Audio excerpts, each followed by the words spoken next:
In 2006, Hospitality House became Homeward Bound, and the organization shifted its focus from managing shelters to ending homelessness with permanent housing. Jim is the strategic gifts officer and manages the Home is Key campaign for Homeward Bound. He's been with them for over 10 years, had a number of positions there, including interim executive director at one point. Prior to Homeward Bound, Jim was with Habitat for Humanity for over 14 years, including 7 years in San Francisco and 7 years here in Asheville. He has a distinguished educational background. His undergraduate degree is from Duke University. He has a Master's of Divinity from Southern Baptist Theological Seminary in Louisville, and a Master's of Social Work degree from UNC Chapel Hill. I could keep talking about Jim's accomplishments. There are many, but he needs to do the talking here tonight. I will tell you that he's a neighbor. He lives with his wife, who is also a Baptist minister. And please join me in welcoming Jim Lowder here this evening. Jim? You ready? We did start in 1988 as Hospitality House, and we were in the basement of First Presbyterian Church in Asheville, and that was where our A Hope Day Center got started, which is our outreach to people experiencing homelessness. So we were there, I don't know, 8 or 10 years, and then in 1998, the city donated a little parcel of land on North Ann Street, and we built a separate building for A Hope there. Don't ask what A Hope stands for. It's just its name. It's a very strange acronym. But let's not worry about that tonight. But A Hope moved there in 1998 and has been there ever since. It's changed its focus because, as Mason said, in 2005. Buncombe County Commissioners and the Asheville City Council jointly adopted a 10-year plan. It was called Looking Homeward, the 10-year plan to end homelessness. Well, we didn't end homelessness in 10 years, but we learned a lot, and we believe that we can eventually end homelessness in our community if we keep applying our wisdom and experience that we learn from all the mistakes that we make. And we'll get there. So in 2006, we became Homeward Bound, and we started moving people into permanent supportive housing. It was called Pathways in those days. And the nuances have changed of our housing program over the years, and we're going to talk about that. So the video is going to have some clips of has anybody ever been to A Hope? Our day center? Oh, okay, a few of you have. Well, this will give you a picture of A Hope. Now, this video was made about a year ago, so A Hope has undergone a big remodel since then, so it actually looks a lot better than it will look on this in the video, but you'll get some sense of what the energy and what the service and everything that's happening at A Hope. The other thing that will be in here will be in April of 2016, we started a project called the Woodfin Apartments. And I will tell you about that. It's more of it later, but it's a permanent supportive housing program for some of the most difficult people to get into housing. Some of the most vulnerable, high needs people in our community. 18 apartments, and it's located on Woodfin and Market Streets in downtown Asheville. So that's going to also be featured in the video. Yes, sir.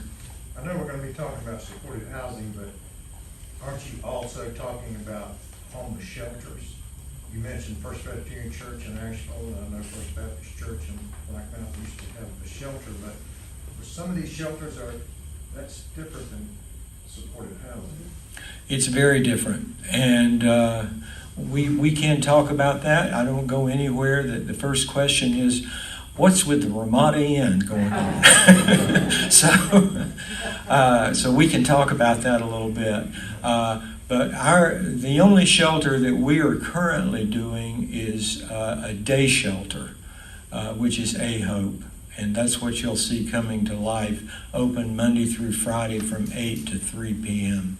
So unless it's, the only time, the question is there anything open in the afternoon? And the only time that there would be services open is if it was a code purple situation where the temperature is freezing or below that. The shelters will open early. And sometimes A Hope will stay open later. But toward the end of, before we hit the pandemic, we had started reopening at 4 o'clock for the women at room in the inn, so that they could come and have a couple of hours there before getting picked up by the church. We had to suspend room in the inn during the pandemic, and we have not started it back. We're still trying to figure out what to do. I don't think we have enough churches that are open, and we, in a congregate setting is going to be difficult. So we're still wrestling with where we're going to go with room in the inn over the next period of time until we figure out more about this pandemic. Yes. You mentioned that the home you have with the apartments are for people who would be impossible to be in a normal rental The situation. Woodfin apartments, right. And could you describe some of those, or tell us what are some of those issues that would keep them from being able to rent, or to be in an apartment that you could rent for them in Right. different settings? So can everybody hear that? What are the criteria? What's the folks in the Woodfin apartments? What do they look like? We've housed over 2,000 people in the last 15 years. And our retention rate for keeping folks in housing is about 90%. But we lost 10%. So we spent some time trying to figure out what was happening to those several hundred people that we had lost. And so we realized that there was part of the population that was not getting successfully housed. They would be evicted. Every time we get folks into housing, they would be evicted and be evicted again and again. And so we started trying to figure out, well, what's going on here? And we took a longer, closer look at those folks. And several things. One is they are chronically, to get into the Woodfin, you have to be verified chronically homeless. That means homeless a year or longer, and generally that can mean 5 years to 30 years of being homeless. One of the things that we have learned is that, and again, as I mentioned in the beginning, we've learned a lot from our successes and our mistakes. We realize that one common denominator for chronically homeless people is that they've experienced a catastrophic loss of support in their lives. They have been kicked out of their home because they're living with severe persistent mental illness, and the family couldn't handle it any longer, didn't know what to do, couldn't find the resources for help. And so people put out. One of the first persons that I got to know really well at A Hope, after I started working for Homeward Bound, was a man who was diagnosed with schizophrenia, and his family had kicked him out when he was 21, and he was now 50. And he had been homeless for 29 years.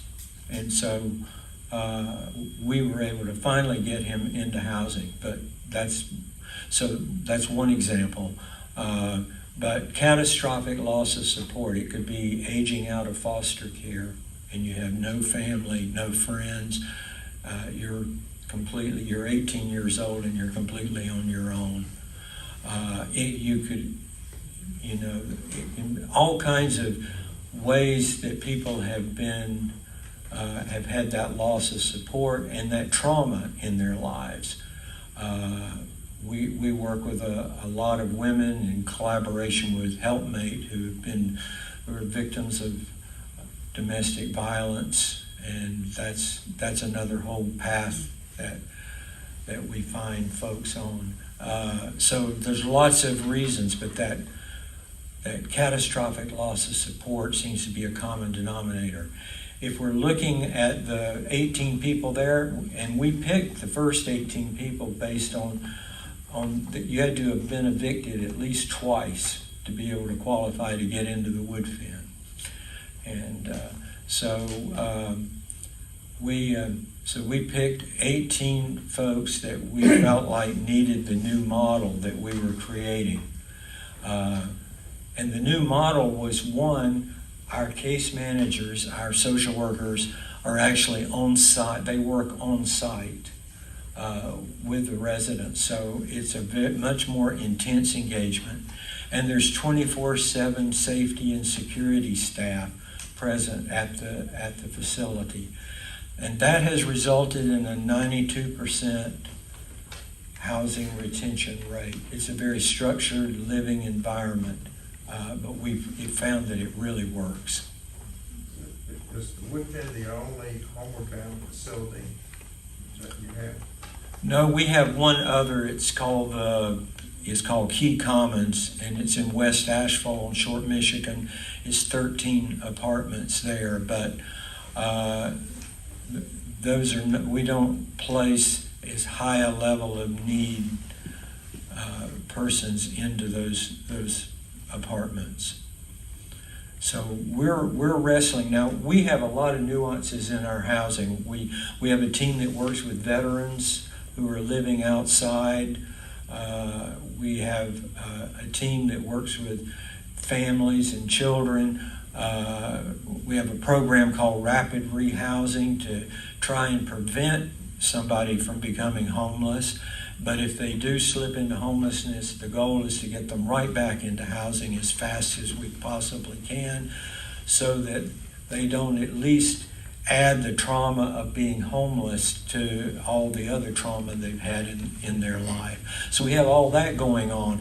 What our priority right now, though, is while that's all going on, we're really trying to address these high needs folks that nobody else wants to deal with.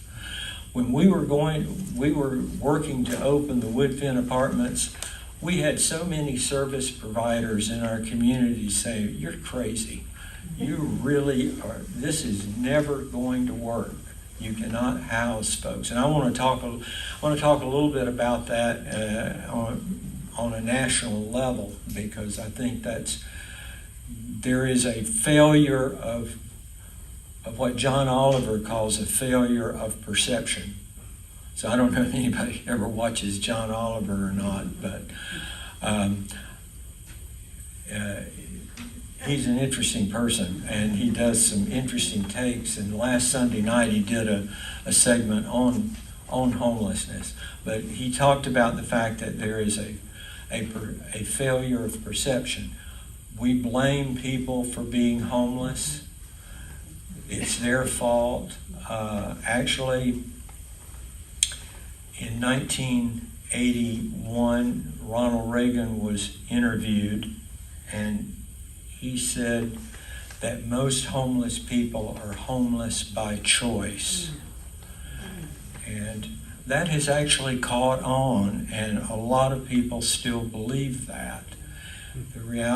But to blame people, it's their fault, to create judgment around their mental illness, their trauma that they've experienced, not recognizing the reality of their lives, the loss of support that they've had. So So we're trying to jump in and address all of that with the Woodfin apartments. Does that I would say 80% of the people living there are living with severe and persistent mental illness. Probably 60% are self-medicating with drugs and alcohol when they first came into the Woodfin apartments because they were not getting treatment, drugs, or therapy for their mental illness. I think that's a picture of poor physical health because they've been homeless for years and have not been seeing a doctor. The only medical treatment is an occasional visit to the emergency department of the hospital. Yes. Well, but I think most everybody in this room has at least one house, and many of us have two houses, probably some have three. And this room is full of good Samaritans, but I confess that I've been a Levite and a priest, and I used to drive to my job as a chaplain at the hospital, and I would drive by homeless people on my way to the hospital, and it would be like, I gotta get to the hospital in time, people need me there.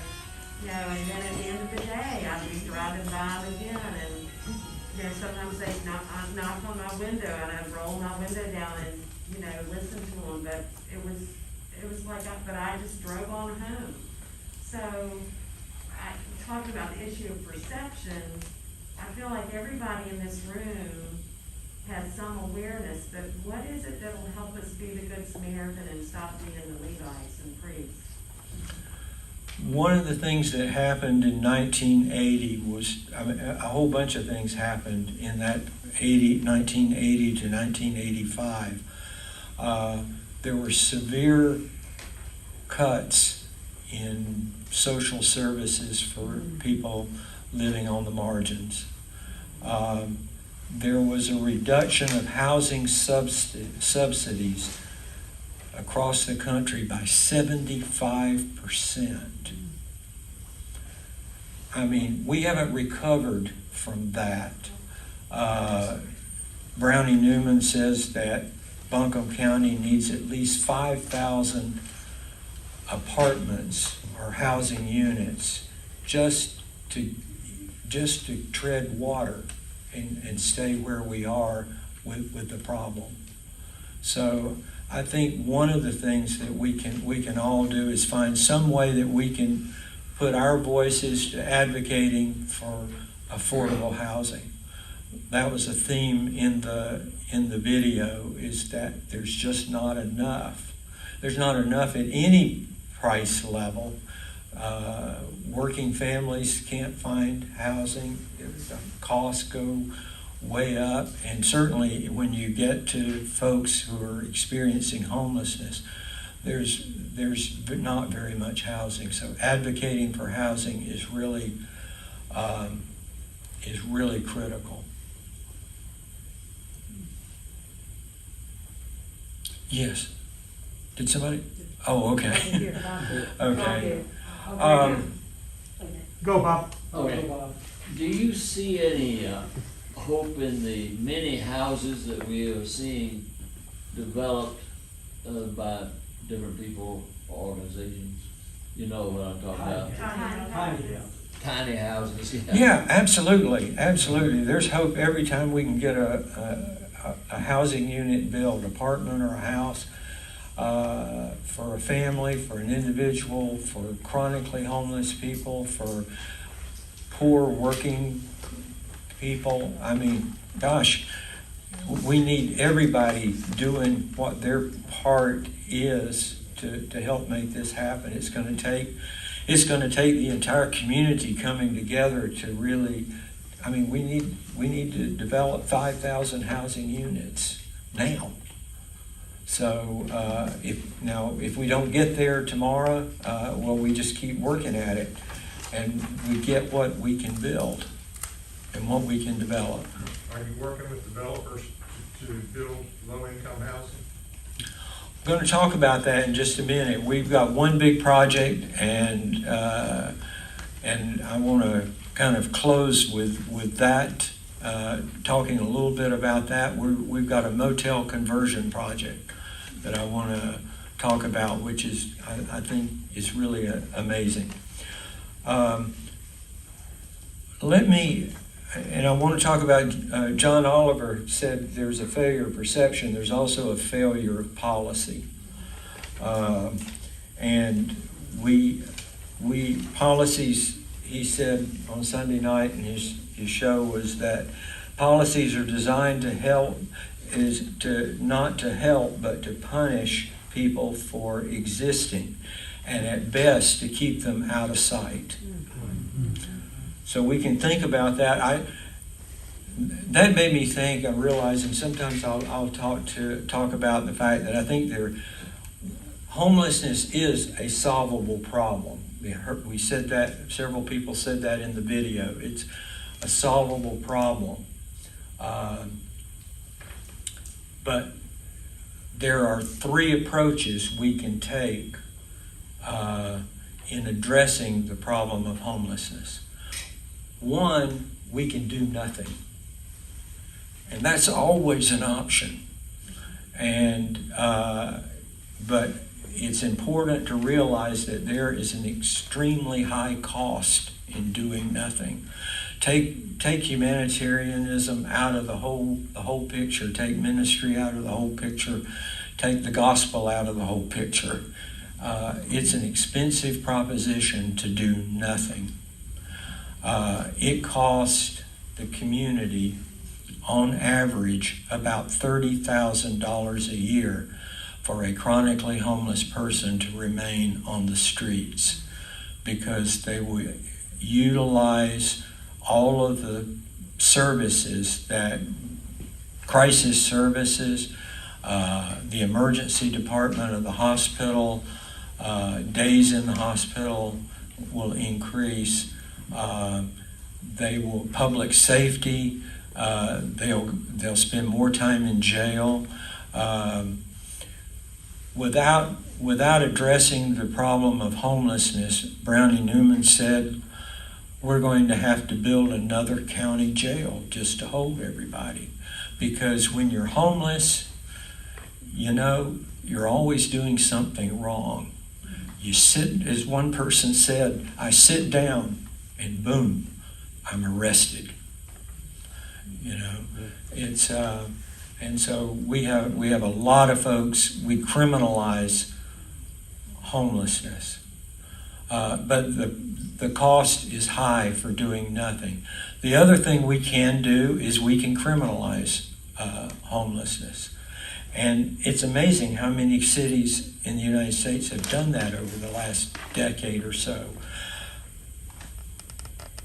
92 camping restrictions have increased by 92% over the last decade. Laws against lying or just lying down or sitting down have increased by 78%. Loitering and panhandling laws have increased by 103%. And living in vehicles, this really shocked me. Living in vehicles, laws against doing that have increased by 213% in the United States. So we can criminalize homelessness, but it really doesn't make any sense because it's so much more expensive to do that. Plus, coming as a person of faith, it is just the polar opposite of what the gospel calls us to do and be. But we can take, just going outside of that and just talking about it from a pragmatic economic perspective, it doesn't make any sense. So what is the solution? We believe the solution is permanent housing with support. And that was what the Woodfin Apartments has been all about. Yes, sir. One of them had the resources, but I'm not hearing that. What does that mean? Okay, I don't have the facts on it, but I believe that there are the resources in our community to build those 5,000 units of housing. I understand. You don't have the resources. We don't have them. But the community has them. We are a pretty wealthy community, and together we have the resources. But we create barriers to building housing. You know, I mean. Not in my neighborhood. Right. Yes, right, exactly right. So, we have to find a way to get the resources on the table so we can develop housing, because that really is the biggest issue that we're facing. So, we are working at Homeward Bound. We have just purchased a motel. And it's not the Ramada, it's the Days Inn. And it's two different projects. I don't know how there's some people who are angry at the city for buying the Ramada or trying to buy the Ramada Inn. I guess it hasn't gone through yet. Turning it into a low barrier shelter. That has its own issues, and it's a whole big thing. We could spend the whole evening unpacking on that. Let me just tell you what the Days Inn that we purchased. We just purchased it the last day of August. We had been looking for a site because we knew that the Woodfin is only 18 apartments. And they're currently on our list of verified chronically homeless people in Buncombe County. There are 220 people on that list. So 18 apartments is not going to make it in terms of making a real difference, other than it does make a difference in the lives of those 18. So we've been looking around for 5 years for a site to build more units of permanent supportive housing on, because we realize we can't find enough landlords to be able to keep up with getting folks into scattered site housing or even into public housing with the housing authority. So we looked at 6 different sites. The first one didn't work because we found the soil was contaminated and it was going to cost $1 gazillion to remediate it. So that wouldn't work. The next 2 were too expensive because of the topography and the hills and all the retaining walls that would have to go in. They were too expensive.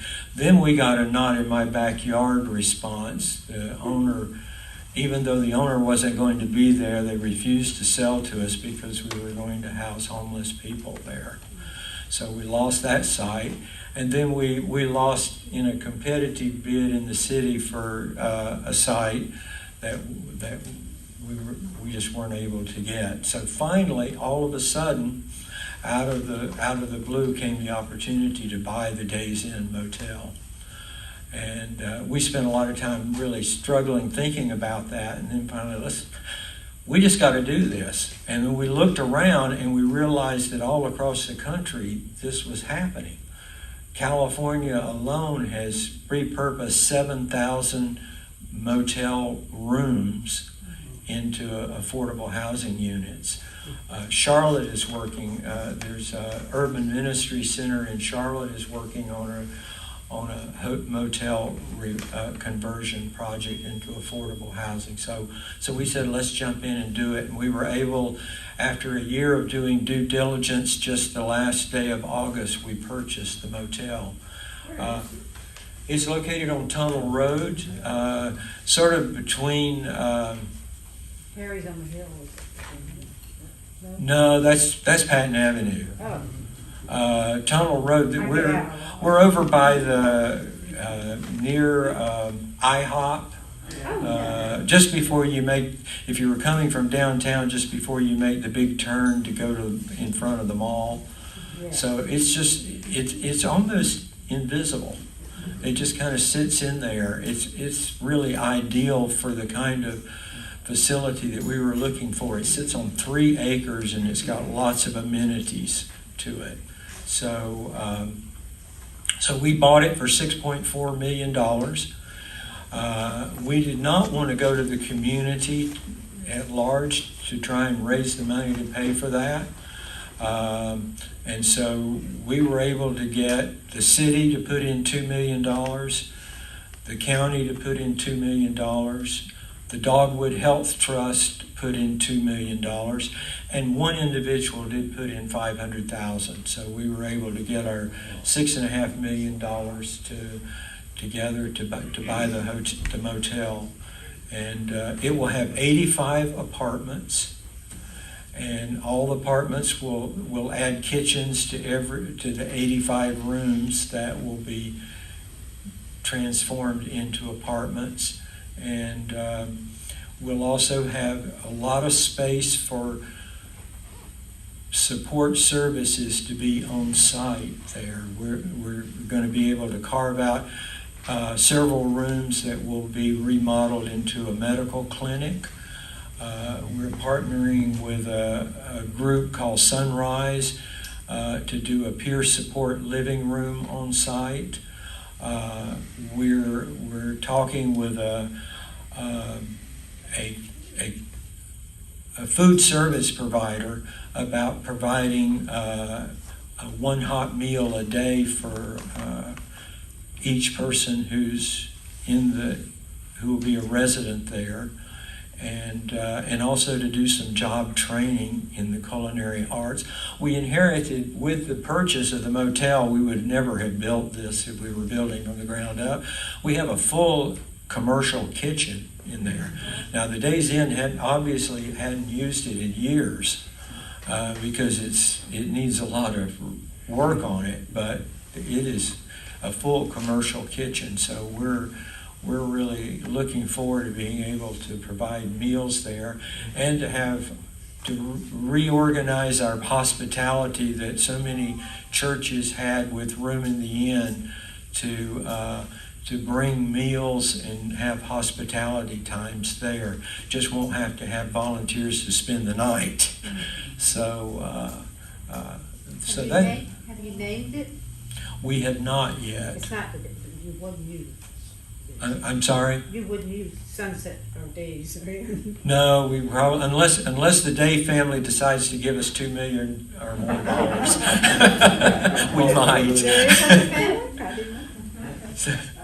Yes. Aren't the statistics showing that these communities that have built the housing and moving people in without so many barriers, aren't people being really successful at staying in the housing that has been built? Yes, and I mean across the board, and that is clearly the best practice.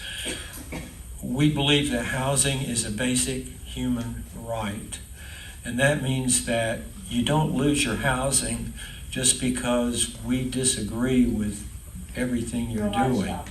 Right, and so I mean, it does. I mean, we require leases when people sign and they move into the Woodfin apartments or they move into this motel. They'll have to sign a lease. There are things that if you're endangering yourself or other people, then there are cause for evictions. But we try to walk the second, third, and fourth, and fifth miles before anybody gets evicted, and we always feel like there's a way to make it work. And but you have the security of knowing that not being able to pay rent is not going to jeopardize your job. I mean your place to live. It's not a question so much as kind of a thought. Following up on your report, really, that so many people involved in this have mental illness issues. It's not always just an illness issue, I think, but sometimes it's a mentally gifted issue. And these people are unusual, and they're a little hard to identify sometimes. I read once that Beethoven, the great composer, was kicked out of 50 places because of his, say, unusual personality habits. And then he was once arrested because he looked so disabled and so shabby. He was arrested by the police. So we do not know who is there. That's right, absolutely. Well said, thank you. And it's on the topic of arrest, one of the 18 people who moved into the Woodfin Apartments initially was the most arrested person in Buncombe County the year before. He had been arrested 47 times the year before. But you go and you sit down somewhere and you're arrested. You know, you take a nap on a park bench and you're arrested. And on and on and on. So we got his arrest rate reduced by 82% in his first year at the Woodfin. Not completely 100%.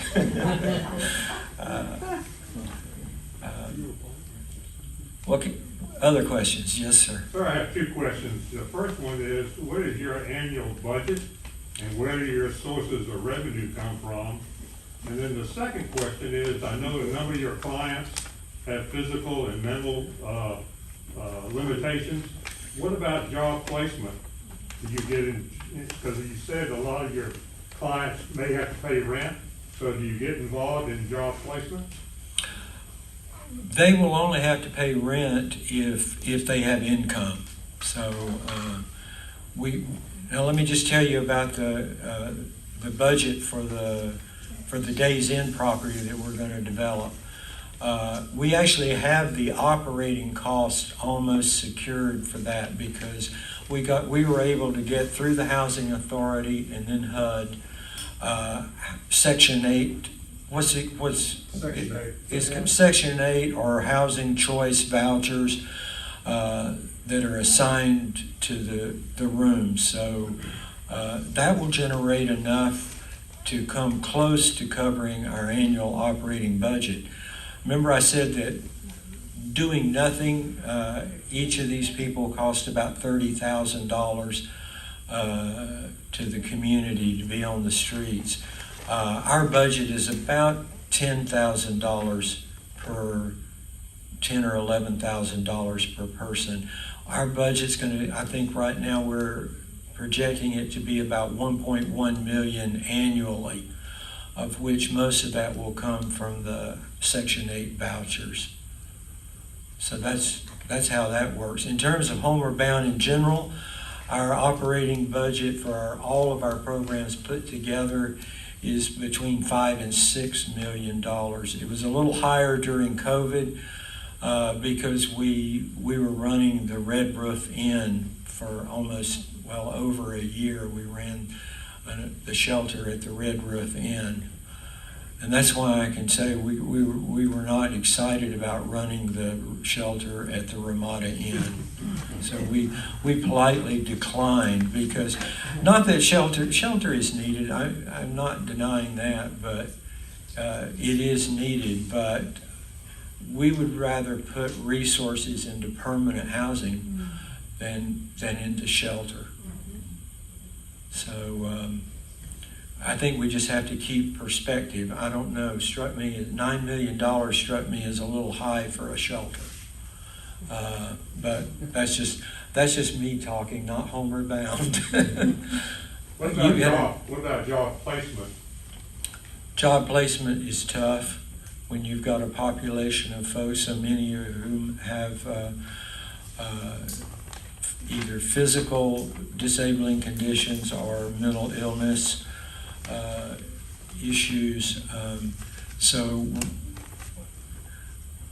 my guess is that most of the people who will move, the initial 85 people who will move in to the Days Inn project, the majority will not be able, at least in the current condition they're in, to work. But we're hoping that some will, and we can and we can help people develop those skills. And we're going to have volunteer opportunities on site for residents as well as job. We're going to do job training in the culinary area. We also inherited a commercial laundry that the motel had because of all the, just to do the hotel linens and that sort of thing. So we're also exploring the possibility of that becoming a possibility for jobs, doing a laundry service out of the motel. So, but that is a big challenge. If someone's not able to work, we immediately start working, and sometimes we bring in Pisgah Legal Services and some other agencies to help us to try and get folks on disability benefits or what other kinds of benefits that they're eligible for. We certainly try to get food stamps right away, although there's many things that you can't buy with food stamps, so it's somewhat limited. So that's what it's going to look like. 85 apartments. It won't house all 220 people that we've identified as chronically homeless in our community, but it will be the biggest step that we've or anybody else has taken with chronically homeless individuals in the last 15 years. So, I'm sorry? When do you hope to open? Oh, good question. Architects are finishing the drawings now. We're using row house architects. If anybody is in that world, they did Gerber Village for Gibbons Estates, and we got to know them through that process. And so we hope to have the drawings completed by the end of the year and permits by February so that we could start around the 1st of March in construction. The construction people tell me that it's going to take 8 months. I translate that into 12 to 14 months. Knowing a little bit about how I worked for Habitat for Humanity for a number of years, and I know a little bit about construction, and it's rarely ever on time. So our hope is December of next year. Will it be open to men and women? Yes, Good. yes. We anticipate it probably will break out like the people coming to A-Hope for the day shelter program, which is about 65% men and 35% women. And of course, in the chronically homeless population, if you've got children, by the time you reach us, they're in foster care or with someone else taking care of them. Sometimes that's a part of the housing plan and goal for someone who's moving into housing is to get stable enough that they can have access to their kids again. Listen, I want to thank you all so much. I'm willing to hang around and talk some more about all this. So again, thank you, Pastor, for helping me get all this work.